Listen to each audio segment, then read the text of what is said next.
Praise the Lord. എല്ലാവർക്കും കർത്താവ് യേശു ക്രിസ്തുവിൻ്റെ ധന്യനാമത്തിൽ പ്രഭാതവന്ദനം. ഞാൻ പാസ്റ്റർ ജിത്തിൻ വെള്ളക്കോട്ട്. ആത്മമന്ന എന്ന ശുശ്രൂഷയിലേക്ക് എല്ലാ പ്രിയപ്പെട്ടവരെയും ഇന്ന് പ്രഭാതത്തിലും സ്വാഗതം ചെയ്യുന്നു.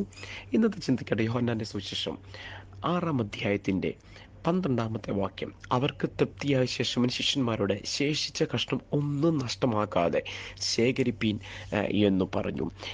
യോഹന്നാൻ 6-ന്റെ 12-ാമത്തെ വാക്യമാണ് നാം വായിച്ചത്. John chapter 6:12. അവിടെ കർത്താവ് അപ്പമെടുത്ത് വാഴ്ത്തി ഇരുന്നവർക്ക് പങ്കിട്ട് കൊടുത്തു. അവരോട് ബാക്കിയുള്ളതിനെ ശേഖരിപ്പാൻ പറയുന്ന ഒരു ഭാഗമാണ്. 5 വിത്തപ്പവും 2 മീനും അവിടെ നമുക്ക് കാണാൻ സാധിക്കുന്നത്. ആ ഭാഗങ്ങളൊക്കെ നമുക്ക് വളരെ പരിചിതമാണെങ്കിലും ഇന്ന് പ്രഭാതത്തിൽ പ്രിയപ്പെട്ടവർ എന്നെ ചിന്തിപ്പിച്ചൊരു ഭാഗം, കർത്താവ് എന്താണ് ശേഖരിക്കാൻ പറയുന്നത്? ശേഷിപ്പിനെ ഇവിടെ വായിക്കുന്നു 12-ാമത്തെ വാക്യം. ശേഷിച്ച കഷ്ണം ഒന്നും നഷ്ടമാകാതെ ശേഖരിക്കാൻ അതേ പറയുന്നു. ചില ശേഷിപ്പുകളെ കർത്താവ് നമുക്ക് വേണ്ടി ശേഖരിക്കുന്നൊരു ദൈവമാണ്. നോക്കൂ, അവിടെ പറഞ്ഞത് അവർക്ക് തൃപ്തിയായി അവൻ ശിഷ്യന്മാരോട് പറയുക. ഈ ഒരു ശേഷിപ്പും ശേഖരണവും എന്തിനു വേണ്ടിയാ? ആർക്ക് വേണ്ടിയുള്ളതാണ്? ജനത്തിന് വേണ്ടിയുള്ളതല്ല, ശിഷ്യന്മാർക്ക് വേണ്ടിയുള്ളതാണ്. ഇന്ന് പ്രഭാതവേളയിൽ എന്നെ ചിന്തിപ്പിച്ചൊരു ഭാഗം എന്താണെന്നറിയാമോ?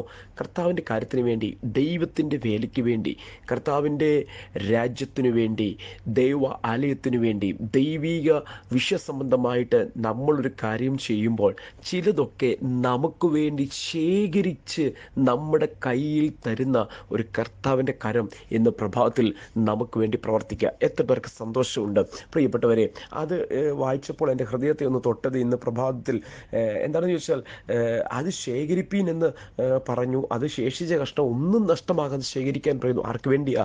ശിഷ്യന്മാർക്ക് വേണ്ടി. അപ്പം നമ്മൾ കർത്താവിനോട് കൂടെ നിന്നാൽ നമുക്ക് വേണ്ടി എന്ത് ചെയ്യുന്നു? കരുതുന്ന ഒരു ദൈവമാണ് നമ്മുടെ ദൈവം. ആമേൻ. ഇന്ന് പ്രഭാതത്തിലും എന്നെ കേൾക്കുന്ന പ്രിയപ്പെട്ട സഹോദരി സഹോദരന്മാരെ, കർത്താവിൻ്റെ ദാസന്മാരെ, നമുക്ക് വേണ്ടി ശേഖരിക്കുകയും ചിലതിനെ എന്താണ് ശേഷിപ്പിച്ച് നമ്മുടെ കരങ്ങളിൽ തരാൻ എൻ്റെ ദൈവം മതിയായവനാണ്.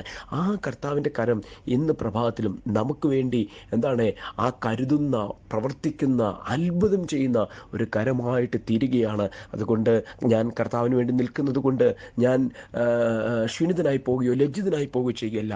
നിങ്ങൾക്ക് വേണ്ടിയും നിങ്ങളുടെ കുടുംബത്തിന് വേണ്ടിയും കരുതുന്ന, ശേഖരിച്ച് കരങ്ങളിൽ തരുന്ന ഒരു ദൈവം നമുക്ക് വേണ്ടി ഉണ്ട്. ആ ദൈവത്തിന് നമുക്ക് നന്ദി പറയാം. കുഞ്ഞെ, നിന്നെ കരുതുന്ന ദൈവം. പ്രാർത്ഥിക്കാം. പരിശുദ്ധനായ ഞങ്ങളുടെ ദൈവമേ, സ്വർഗ്ഗസ്ഥ പിതാവേ, വചനത്തിനായ സ്തോത്രം. എല്ലാവരെയും അനുഗ്രഹിക്കുന്നു യേശുവിൻ നാമത്തിൽ തന്നെ. ആമേൻ, ആമേൻ. കർത്താവ് നമ്മെ അനുഗ്രഹിക്കട്ടെ. God bless you in Jesus name.